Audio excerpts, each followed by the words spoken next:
What's up, y'all? Welcome back to Dolphins Daily, your daily dose of Dolphins content with your boy, Chris Kane. Let's talk about the Dolphins. So, sometimes we report things on this channel that aren't like official, but kind of how I feel reading tea leaves, kind of compiling information. And then we get like official reports. So, Jeremy Fowler is one of the top NFL insiders for ESPN. Pops on, he's like the Schefter for the NFL type team. He pops on and says certain things. You're like, oh, okay, cool. It's got a certain amount of gravitas to it. I said that the Dolphins were actually in on Jair Alexander the whole time, even though the team came out and said, no, we're not pursuing them. This isn't that. I said, that doesn't make any sense. I'm sure they're in on it. Well, Jeremy Fowler came out today and said Miami was in fact in on them, along with Atlanta, and that them and Jair were going back and forth, trying to set up workouts and meetings, but he wanted to go see Baltimore first. And then once he saw Baltimore, then he kind of went that way. His official quote is this: Jair agreed to visit the team, but didn't make any commitments until he was on site. He just had great chemistry with everybody. They were heavily recruiting him. The Falcons, he was considering. Miami Dolphins, he was also considering. But Baltimore had the clear edge throughout the process. It checks out to me.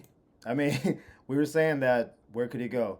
Teams that want to contend, and then he went to college with Lamar. Great organization, great defense. We see why he went there. What never made sense to me was that Miami was just like, nah, we're not going to leave and look at you. Didn't make any sense to me. I assumed they were doing some back channel communications, and then sure enough, yes, they were. Now, that doesn't really mean anything because we didn't get him, but it does confirm the way I was seeing the story. Because I do believe a lot of things that get reported are they're not lies. It's not a lie. It's just that you put things out sometimes as like a smoke screen. You get people off your site, off your scent. You kind of like diminish stuff. Like we were talking about, is John getting traded? No, he's gonna be here, and then all of a sudden, like, all right, maybe he's gonna get traded. I don't think John getting traded. I've been saying that from the beginning. I think he wants more money, and he's not going anywhere. We keep making stories about the Steelers and would he go to the Titans and all that. I think he's gonna be right here. I thought, why wouldn't the Dolphins be in on Jair? Of course, the money would have to make sense. The years would have to make sense because he's been hurt before. But the idea that we're not gonna make a phone call, you're not gonna call a defensive back who could potentially fill the void for you. Even if now, if he was talking crazy, like I need a, you know, 20 million a year guaranteed, but you only know that number if you communicate with him. The idea that we're not even going to reach out doesn't make any sense to me. I almost never believe those stories. Even now, I'm hearing stories through the channels that hey, if Dylan Gabriel doesn't make the team, he might get cut and Miami's in line to maybe make a move. And people are like, Miami has Quinn Ewers. I'm like, we do have Quinn Ewers, and if hopefully he becomes the backup, maybe third string throughout the year. But I know that Dylan Gabriel fits the offense, and I know he's the most Tua-like player in the league. So if Quinn gets cut, not Quinn, if if Gabriel gets cut, and then the Dolphins like, oh, we're not looking at him, we're good where we are. I'm not going to believe it because it makes too much sense as far as blocking schemes, as far as left-handedness, as far as what he does in the offense in terms of size. All of it makes too much sense to not be interested. You may not make the move or it may not work out. I imagine other teams will be as well. But I don't want to hear not even kicking the tires, not looking into it. I'm like, you looking into it. It just didn't quite work out. In other news, Kendall Lamb, who was one of our offensive linemen from 22 to 24, played with Philadelphia last year. And, Philadelphia won the championship. So, congrats, I guess. But there's becoming this trend where guys are leaving Miami, ending up in Philadelphia, and then talking smack about the Dolphins. Like, first it was about Vic Fangio, and now Kendall Lamb popped out talking about the Dolphins culture. I know he was being interviewed, and sometimes you say things to be inflammatory, but this is what he said. I never understood. I understand why the Eagles reached two Super Bowls in 3 years. Players are never late, never toxic, and after every practice, they blah, blah, blah. I'm sorry from the top. I understand why the Eagles reached two Super Bowls in 3 years. Players are never late, never toxic, and after every practice, the room spends 15 minutes sharing personal struggles to stay mentally sharp. Something I never got with the Dolphins. I feel like that last part he could have kept to himself. I don't like the, hey, we never did this one from for real. Like, Yes, you're happy. You just won a Super Bowl. I totally get it. You just won. There's nothing to say when you just win, right? You won a Super Bowl and they were dominant. And they were dominant in the trenches. Now, he wasn't dominant in the trenches, but the team overall was. And even as a swing lineman, you deserve credit. You're part of the process. But it does highlight something that I do think is becoming a more reoccurring theme. Because when people say the culture needs to change, we need to establish what the culture was. Because just saying, oh yeah, we're a better culture, we're more unified. So was the culture divided? Is that what the culture was?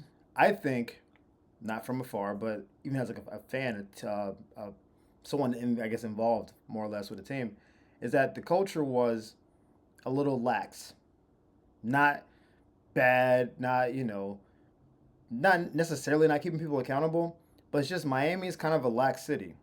Y'all know. It's just kind of like laid back. Coach McDaniel is kind of like a little unorthodox. He's not a drill sergeant, which is why I think Vic didn't quite work. Also, he had tons of injuries.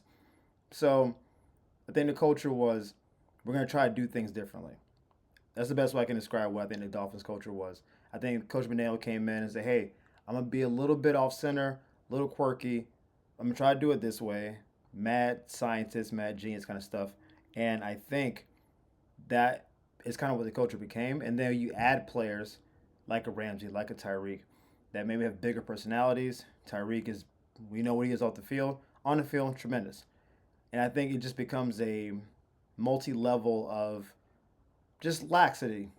I don't think it was bad coaching. I don't think it was not even keeping some level of accountability. But I just think it wasn't as it could have been. And I think it basically starts from the head down, right? A lot of people don't want Chris Greer to be our GM. Some people think this might go all the way up to ownership, where, hey man, are you really putting that effort into like, what's the culture from the top down?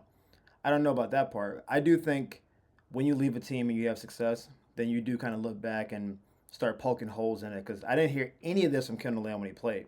I would love to hear, hey, the culture is broken. We need to fix it while you're with the team and while you can actually do something about the culture. I don't like, yeah, I was there for a few years. Culture was messed up the whole time I was there. I didn't say nothing about it though. Did you try to fix it? Nah, but it was bad though. It's like I don't get that part of it because it seems like you were complicit in the culture being what it was. I didn't see a single report of you speaking out about it. You obviously didn't suggest, hey, we should try to do things a certain way. Like you just were, I'm going along for the ride until I go somewhere else, and I can look back and talk about how bad that was.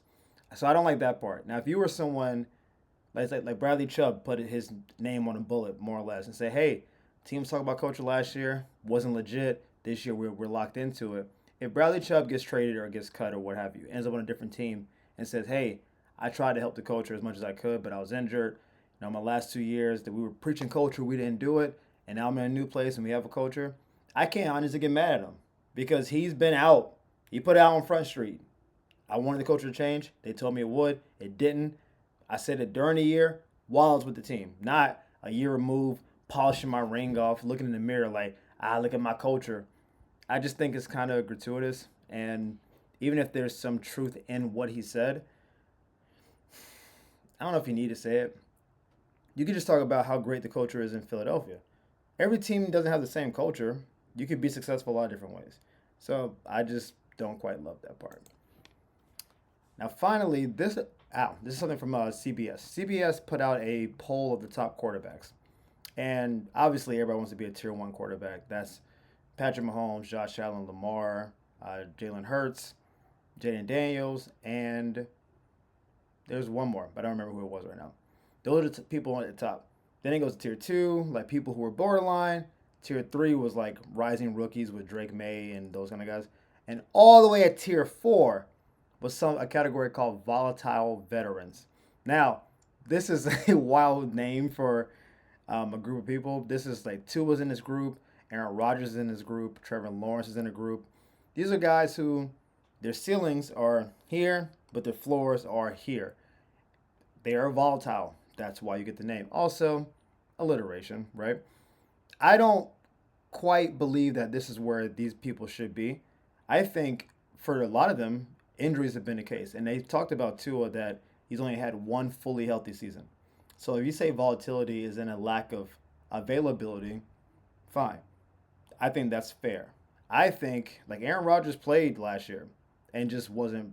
His stats are fine, but he wasn't great to me. And then he was hurt basically the 3 years before that. Trevor Lawrence, outside of that 11 game stretch, has been very much, even when he played, inconsistent, but also has been injured. So the volatility across a lot of these guys, Sam Darnold's on this list as well. I think Sam Darnold was just bad for 5 years. You can't, I don't even think he's a volatile veteran. I think he just was not a good player and then had a good year. Geno Smith is also on that list. And Geno, I think the last few years has been all right. I think he's been solid. But in Tua's case, they're saying, yeah, when he plays, super accurate, good player, you know, but he's not a game changer by himself. And the volatility is his health has not been great. Can't argue with the health thing. We've all seen it on, 70-inch TV screens, right?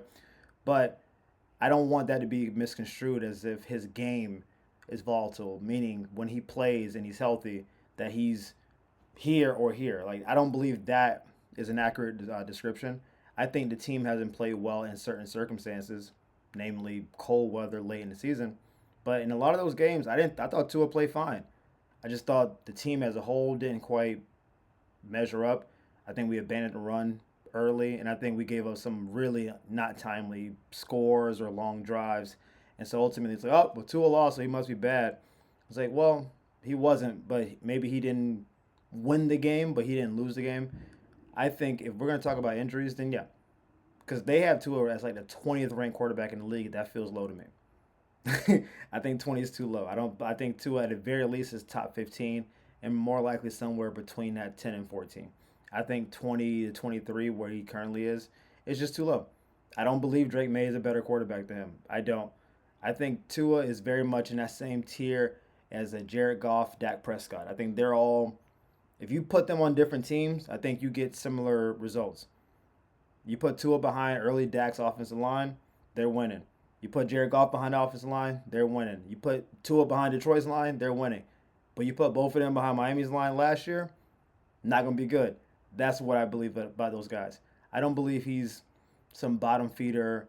Me and Trevor Lawrence and nip at each other's heel. I don't believe that. I also don't believe in Trevor Lawrence, but it's a different conversation for a different day.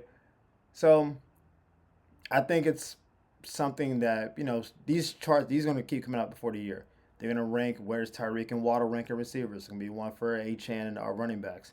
They just start with quarterbacks because quarterbacks are obviously polarizing and the biggest thing you can talk about. But I think volatile injury wise, sure. Volatile game wise, I don't agree with that. And hopefully he balls out this year and they can move him to. He would skip three because three is like younger players on the rise. He would jump all the way up to tier two where the Brock Purdy's are, Matt Stafford. I think that's the category of people that he should be associated with, but his injuries have knocked him down. But as always, guys, thank you for tuning in to Dolphins Daily. We appreciate the love and support. Thank y'all for just supporting us throughout the channel. We appreciate all that. We'll see you next time on Dolphins Daily. Peace.